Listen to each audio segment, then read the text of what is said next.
everybody, my name is Connor. I'm an English teacher and a state exam corrector. In this video, we'll be looking at a sample short story which was written in response to a composition question from paper 1 back in 2017. Before watching the video, it's a good idea to read the sample short story first. By doing this, you'll get a flavour of the student's work and you'll also become that bit more familiar with the story itself.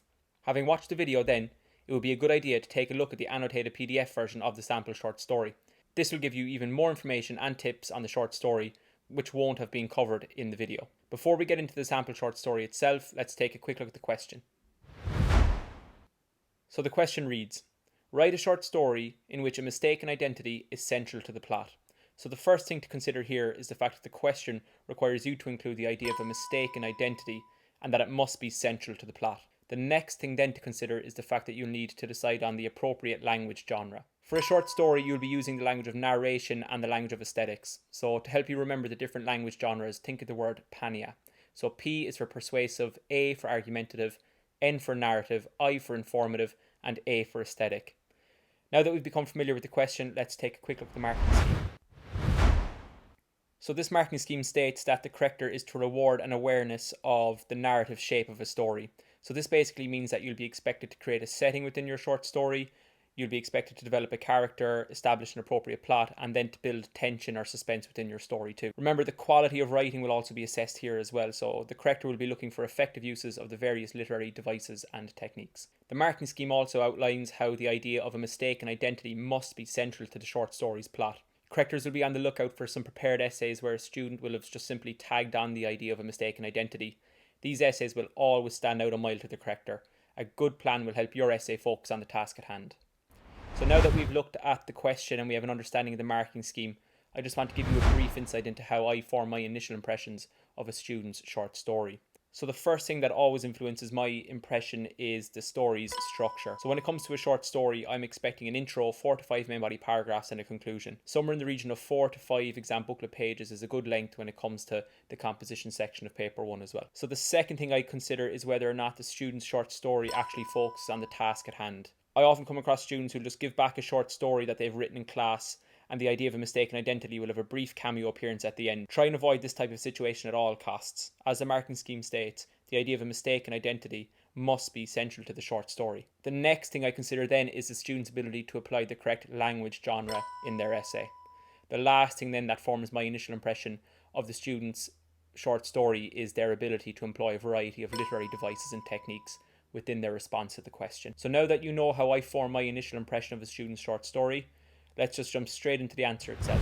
So what I really liked about this student's introduction is the fact that the student sets the scene of the short story from the outset. By mentioning it was an awful day, the student quickly conveys a grim and a sullen backdrop to their story. This immediately sets the tone and atmosphere of the story for the reader. I also found the student's use of sensory descriptions particularly effective, describing the rain as bucketing down and violently slapping the window, and also describing how the wind was howling, not only creates a vivid and vibrant picture of the story setting, but also establishes a depressing mood through the literary technique of pathetic fallacy. I guarantee you this technique alone will impress any corrector, so use it if you can in your own short story. The student then goes on to employ the third person narrative, which reads very nicely when it comes to short story writing. So an example of the third person narrative is when the student writes, she grabbed her laptop and she got to the car. First person narrative would use the phrase, I grabbed my laptop and I got to the car. It's very important that once you've established the narrative that you're going to be employing in your short story, that you stick to it throughout the story.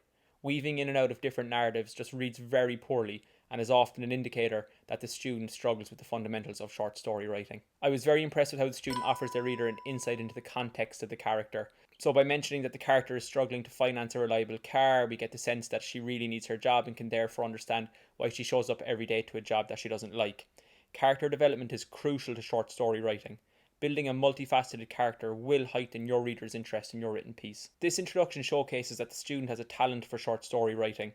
Their impressive range of vocab and nice turn of phrase here are two huge indicators that this piece is on its way to scoring a very high grade. Overall, I was very impressed with this intro.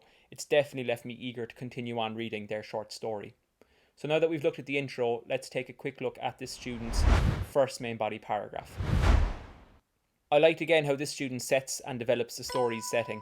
The story transitions seamlessly from the character's home to their workplace. 20 minutes has passed within the storyline itself, and I think we, the reader, now have an image of a magnificent glass-paned 12-storey building in our mind's eye.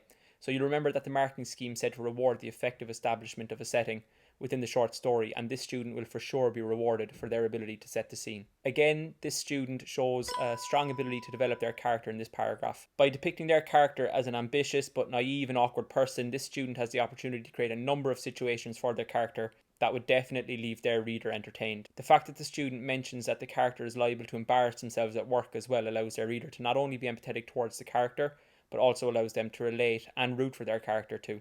I was very impressed with the student's ability to employ and effectively execute a variety of literary techniques throughout this paragraph. I really liked how they used onomatopoeia through the word click, a simile to compare the cameraman to vampires, and another simile to describe how her fans were afraid to startle her like a deer. These types of literary techniques help the student to ensure that their written piece is of a particularly high standard by showcasing their awareness of the various literary devices that are appropriate to short story writing.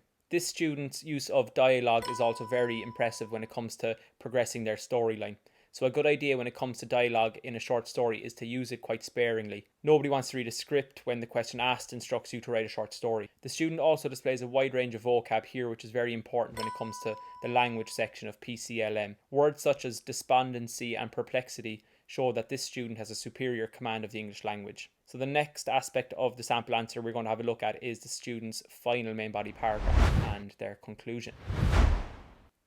I loved how this student created suspense, especially towards the conclusion of their short story. The line, "but then she found it," the address of her lookalike accompanied with the perfect information she needed, she lived alone, not only created an element of suspense for me, but also left me wanting to read more. I loved how this student shows an awareness of the importance of character development again in this paragraph. The student's character has come full circle on her journey from an ambitious, naive and awkward character to now being a cool, calm and collected woman in her actions. The fact that the character now is acting calmly and doesn't fumble her keys on the way to the car, like she did at the beginning of the text, highlights how the character has grown throughout the short story. This character growth shows an awareness for the importance of characterization in a short story and is an aspect of short story writing I don't see enough of when correcting. This student's ability to create a tense and suspenseful atmosphere left me wanting to read more. I love the fact that they left the short story's conclusion up to the imagination of the reader. If you can leave your reader wanting more, you can rest assured that you've written an interesting and effective short story. One piece of advice I would give in relation to this paragraph would be to avoid repeating the verbs. So this is me nitpicking really, but you definitely don't want to leave yourself down in an exam situation by repeating words throughout your essay. For example, you can see they repeated the words strolled here in paragraph 3. Now that we've looked at the sample answer, I just want to reinforce some of my take-home points. This sample answer was very impressive overall. What worked well was the fact that the student addressed a task throughout the short story.